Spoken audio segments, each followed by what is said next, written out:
Hamas को मिटाने के नाम पर गाजा के आम लोगों को मिटाया जा रहा है। लेकिन एक महीने से लगातार जनसंहार चले, अस्पताल पर चले, राहत शिविर पर चले, घरों पर चले, बच्चे मारे जाए, महिलाएं मारे जाए, डॉक्टर मारे जाए, पत्रकार मारे जाए। पूरे यूरोप में, अमेरिका में, इजराइल के अंदर लाखों लाख लोग हर रोज को शांति के लिए आवाज उठा रहे हैं। अकेला देश है हिंदुस्तान जो इस समय अमेरिका का साथ दे रहा है। अकेला देश है हिंदुस्तान इजराइल का साथ दे रहा है और कहीं कोई देश नहीं है फिलिस्तीन लोगों के साथ है। इनको ये हिम्मत नहीं है संघियों को कि इजराइल के पक्ष में कोई जुलूस निकाल दे। भले वो हमारे जो फिलिस्तीन के पक्ष में सॉलिडारिटी के लिए प्रदर्शन है उस पर रोक लगा रहे हैं। 7 अक्टूबर से 7 नवंबर, एक महीना और लगातार जनसंहार चल रहा है। जब हम कहते हैं कि जनसंहार, हमारे सामने किसी एक घटना की तस्वीर आती है, जालियांवाला बाग जनसंहार, बिहार में जाए तो बात है बथानी, ऐसे कुछ जनसंहार। लेकिन एक महीने से लगातार जनसंहार चले, अस्पताल पर चले, राहत शिविर पर चले, घरों पर चले, बच्चे मारे जाए, महिलाएं मारे जाए, डॉक्टर मारे जाए, पत्रकार मारे जाए, तो उस जनसंहार शायद हमारे देश में हमको गुलामी के इतिहास तो है, लेकिन वैसे जनसंहार आमतौर पर इसका आपके सामने उदाहरण नहीं मिलता। वैसा जनसंहार चल रहा है गाजा पट्टी में। 10,000 या उससे भी ज्यादा लोग मारे जा चुके हैं, करीब आधे उसमें बच्चे हैं। ये सारे आंकड़े हमारे बीच में हैं। ऐसा नहीं कि इसको लेकर के यूएनओ में चर्चा नहीं हो रही। सिक्योरिटी काउंसिल में 2 बार प्रस्ताव आया और दूसरा जो प्रस्ताव आया उसको सिर्फ अमेरिका ने विटो दिया। अमेरिका के विटो के चलते वो प्रस्ताव फेल हो गया यूएन सिक्योरिटी काउंसिल में। जो यूएन जनरल असेंबली है, जहां सभी देशों को वोट डालने का हक है, इसमें जब प्रस्ताव आया, वो जो लिखा हुआ है ह्यूमैनिटेरियन ट्रूस, इस बात को समझ लीजिए, ये युद्ध विराम ही नहीं है, उससे कम। युद्ध विराम तो होता है कि युद्ध को रोक दो, ये जनसंहार को, हिंसा को रोक दो। ये है कि सीमित समय के लिए, सीमित इलाके में इसको नियंत्रित करो, इसको मानविकता के आधार पर कुछ समय के लिए इसको रोको। इस प्रस्ताव पर भी भारत सरकार ने इसका समर्थन करने से इनकार कर दिया।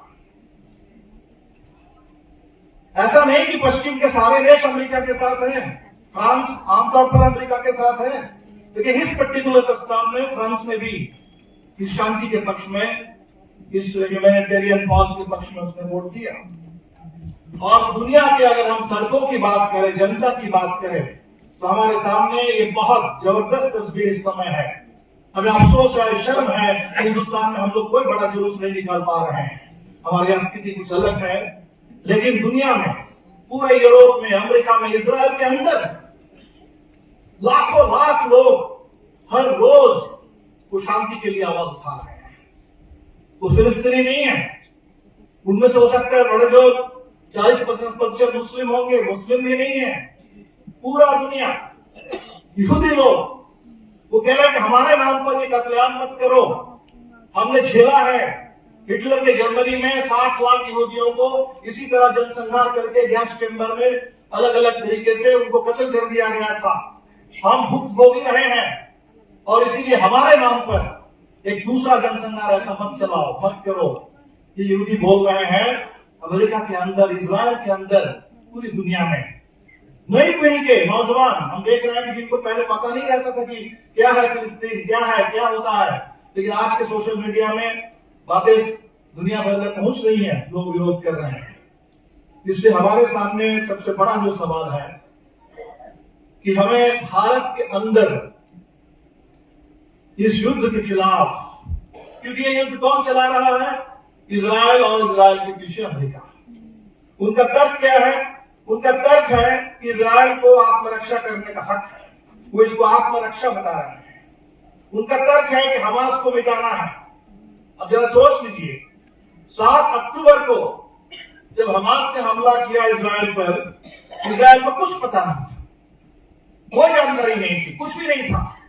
और अब उनको सारी जानकारी है, किस अस्पताल में हमास है, किस घर में हमास है, किस एम्बुलेंस में हमास है, तो हमास को मिटाने के नाम पर गाजा के आम लोगों को मिटाया जा रहा है। एक बार 7 अक्टूबर की घटना के तुरंत बाद इजराइल की ओर से एक बयान आया, अमेरिका को गोलबंद करते हुए, अमेरिका को बताते हुए कि हमारे साथ जो हुआ, इसको अगर अमेरिकी इतिहास के हिसाब से देखा जाए तो अमेरिका के ऊपर दूसरे विश्व युद्ध के दौर में जापान ने एक हमला किया था, इसको कहा जाता है पर्ल हार्बर अटैक।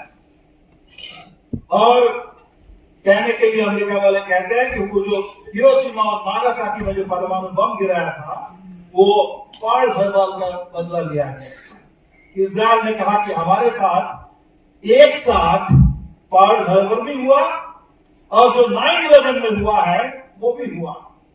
ये दोनों का कॉम्बिनेशन है। इसका मतलब क्या है कि अमेरिका ने अगर पर्ल हार्बर के जवाब में परमाणु बम गिराया तो हम भी गिरा सकते हैं, हमें भी गिराने का हक है। इसका मतलब है कि अमेरिका ने अगर 9/11 के जवाब में अफगानिस्तान से लेकर इराक होते हुए लीबिया, सीरिया, पूरे मध्य पूर्व के देशों पर अगर परमानेंट वार थोप रखा है तो हमें भी परमानेंट वार थोपने का पूरा हक है। ये है तर्क, और इसी तर्क के साथ भारत ने खुद को जोड़ दिया है, भारत सरकार ने। आजकल आप जानते हैं कि I2U2 ये गठबंधन है, इजराइल और इंडिया, और 2U मतलब यूएसए और यूनाइटेड अरब एमिरेट्स। ये 4 देशों का गठबंधन है। भारत इजराइल के साथ स्ट्रेटेजिक अलायंस में है, जैसे अमेरिका के साथ है, और बिल्कुल इसीलिए इजराइल का साथ दिया जा रहा है। इसीलिए आप देखेंगे कि भारत के मीडिया में 7 अक्टूबर के बाद की कोई चर्चा नहीं है। ये जो गाजा में जो चल रहा है इसकी कोई चर्चा नहीं है, और इसके चलते हमारे लोगों के बीच में भी जबरदस्त इंफॉर्मेशन डेफिसिट है। जैसे हमने जब कहा कि इजरायली जेनोसाइड, बहुत सारे लोग समझ रहे हैं कि शायद अब इजरायलियों की जो हत्या हुई 7 अक्टूबर को, आप उसकी बात कर रहे हैं। हमसे लोगों ने पूछा कि गवर्नर हम लोग भी क्या सिर्फ इजरायली की बात करेंगे? अब सोच लीजिए, ये क्यों पूछ रहे हैं लोग? आम समय में नहीं पूछते, उनको बात समझ में आ जाती, लेकिन बात समझ में आ नहीं रही है। उनको लग रहा है कि शायद हम भी सिर्फ 7 अक्टूबर की चर्चा कर रहे हैं जब इजरायली मारे गए थे, इजराइल द्वारा जनसंहार हो रहा है। बात बहुत स्पष्ट नहीं हो रही, बात को स्पष्ट करने की जरूरत है। तो हमारे सामने हमें लगता है कि इस समय भारत में बहुत बड़ी चुनौती है। भारत सरकार को लग रहा है कि जो 2019 के चुनाव से पहले पुलवामा हुआ था, उनको एक पुलवामा मिल गया है। ये जो कुछ हो रहा है भारत में उसका इस्तेमाल हो रहा है। किस रूप में इस्तेमाल हो रहा है? आप जैसे फिलिस्तीन की बात करेंगे वो कहेंगे आप आतंक के समर्थक हैं, आप हमास के समर्थक हैं। आप युद्ध रोकने की बात करेंगे तो कहेंगे अच्छा आप आतंकवाद को बढ़ावा देना चाहते हैं। हमने कल देखा बिहार में विधानसभा का सत्र शुरू हुआ, हमारे विधायकों ने तख्ती लेकर के जब वहां प्रदर्शन किया इजराइल पर, कहते हुए कि भाई वहां शांति हो, शांति कायम हो। हमने देखा कि एक कोई एमएलए बोल रहा है कि आतंकी मानसिकता वाले लोग हैं, इनको अगले चुनाव में पता चल जाएगा। मैंने थोड़ा पता लगाया कि किस पार्टी के एमएलए हैं, पता चला कि बीजेपी के एमएलए नहीं है, वो जेडीयू के एमएलए बोल रहे हैं। ये आतंकी मानसिकता वाले लोग हैं, इनको चुनाव में पता चल जाएगा कि हिंदुस्तान के लोग कहां खड़े हैं। इसलिए इस समय हमारे सामने जो भारत के अंदर जो सांप्रदायिक ध्रुवीकरण है हिंदू मुस्लिम के नाम पर, बिल्कुल सीधा उसी ध्रुवीकरण के साथ इस पूरे इतनी बड़ी घटना को जोड़ दिया गया। हमारे सामने बहुत बड़ी चुनौती आने वाली है। अभी इजराइल ने कहा जितने वर्क परमिट था पैलेस्टीनियंस को, जो पैलेस्टाइन के लोग जो इजराइल में काम करते थे, निर्माण मजदूर, निर्माण का काम करते थे, वो है उनके ऊपर जबरदस्त अत्याचार हो रहा है। अब इजराइल ने कहा कि उनके सारे वर्क परमिट हम खत्म करेंगे, उनको यहाँ से भगाएंगे। पहले हमें इजराइल के अंदर पैलेस्टाइन के मजदूर की जरूरत नहीं है। विकल्प क्या है? तेरे भारत से हमारी बात हो रही है, 1 लाख भारत के कंस्ट्रक्शन वर्कर वो इजराइल में जा करके पैलेस्टीन मजदूर के विकल्प के रूप में वहां काम करेंगे। एक जमाना था भारत के ही मजदूर, उसके लिए कहा जाता था इंडेंचर्ड लेबर, गुलाम मजदूर।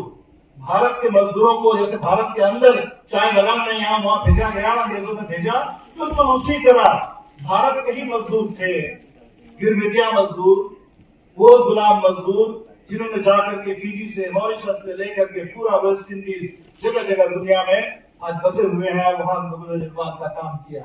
आज आप सोच सकते हैं कि अगर इस नाम पर ये पूरे आरएसएस के लोग, बीजेपी के लोग, अगर पूरे कंस्ट्रक्शन वर्कर को भी प्रचार करें कि इजराइल चले जाओ, अच्छा पैसा मिलेगा, एक जेनोसाइड का बोनस मिल जाएगा आपको, वो अगर कर देंगे, आप सोच सकते हैं कि ये भारत की विदेश नीति के लिए, पूरे देश के लिए, देश के भीतर की जो स्थिति है उसके लिए कितना बड़ा खतरा पैदा होगा।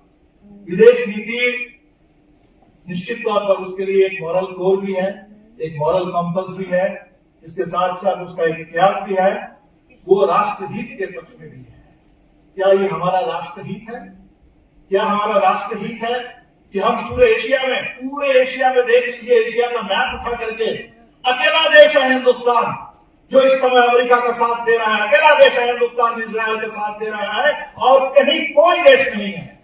ये जो आए हैं 2+2 डायलॉग करने के लिए, ये 5 देशों के दौरे पर निकले हैं, अमेरिका के विदेश मंत्री, अमेरिका के रक्षा मंत्री भारत आएंगे, Jordan, Japan, south Korea, Israel, इसके पक्ष में जो कर रहे हैं, और कर क्या रहे हैं?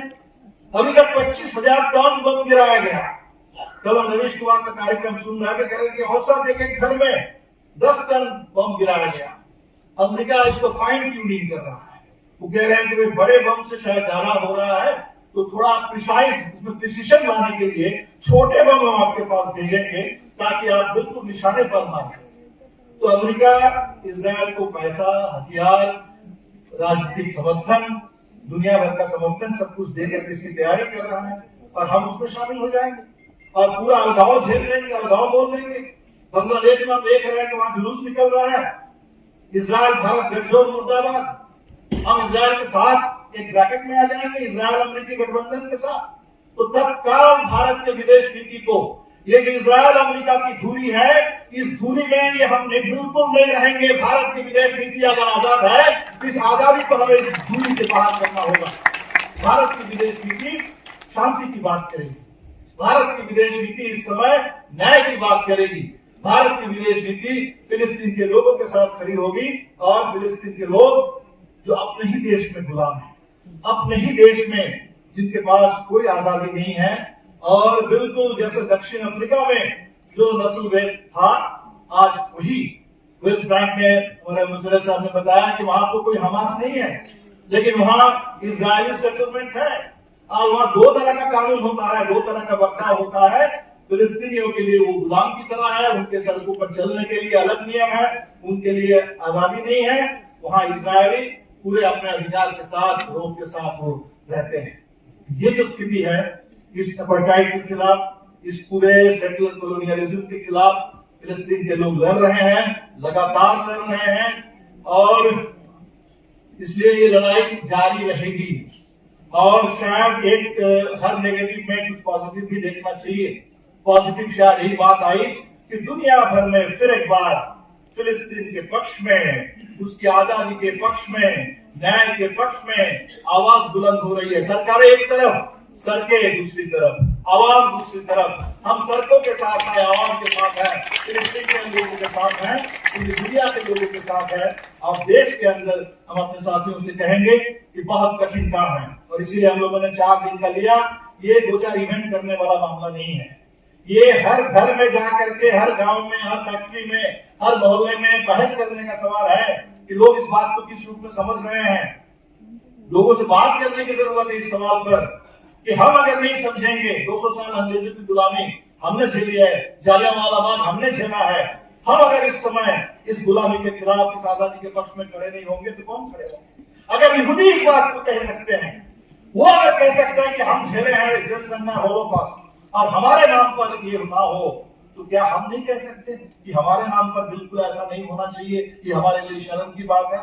इस बात को हमें लगता है कि देश के अंदर एक ओपिनियन बनाने की जरूरत है, और साहस के साथ हम लोग प्रोटेस्ट करते रहेंगे। दिल्ली में भी जब जब प्रदर्शन करने की कोशिश हुई, हमारे साथियों को थाने में उठा के ले जाया गया। और लेकिन एक बात देख लीजिए, जितना भी अमेरिका और इजराइल जो भी तर्क दे दे, दुनिया के किसी भी कोने में इजराइल के पक्ष में एक भी कहीं प्रदर्शन होते हुए आपको दिखाई नहीं देगा। जनता इजराइल के पक्ष में कहीं खड़े नहीं है। भारत के अंदर भी इनको ये हिम्मत नहीं है संघियों को कि इजराइल के पक्ष में कोई जुलूस निकाल दे। भले वो हमारे जो फिलिस्तीन के पक्ष में सॉलिडारिटी के लिए प्रदर्शन है उस पर रोक लगा रहे हैं, लेकिन हम लोगों को बिल्कुल तैयारी करनी चाहिए। और ये हमारे देश के लिए, देश के अंदर जो फांसीवाद से हमारी लड़ाई है, इस लड़ाई के लिए भी बिल्कुल जरूरी है कि हम फिलिस्तीन की आजादी के पक्ष में खड़े हो, उनके शांति के पक्ष में खड़े हो, उनके जनसंघात को तत्काल रोकने के पक्ष में खड़े हो। इस मुहिम को तेज करने की जरूरत है। बहुत बहुत शुक्रिया। नेशनल दस्तक की आपसे गुजारिश है कि अगर इसको बचाना चाहते हैं तो नेशनल दस्तक को सब्सक्राइब करने के लिए रेड कलर के सब्सक्राइब बटन को दबाएं, फिर बेल आइकन की घंटी दबाएं। नेशनल दस्तक को बचाने के लिए बहुत जरूरी है कि हर खबर को शेयर करें, लाइक करें, कमेंट जरूर करें।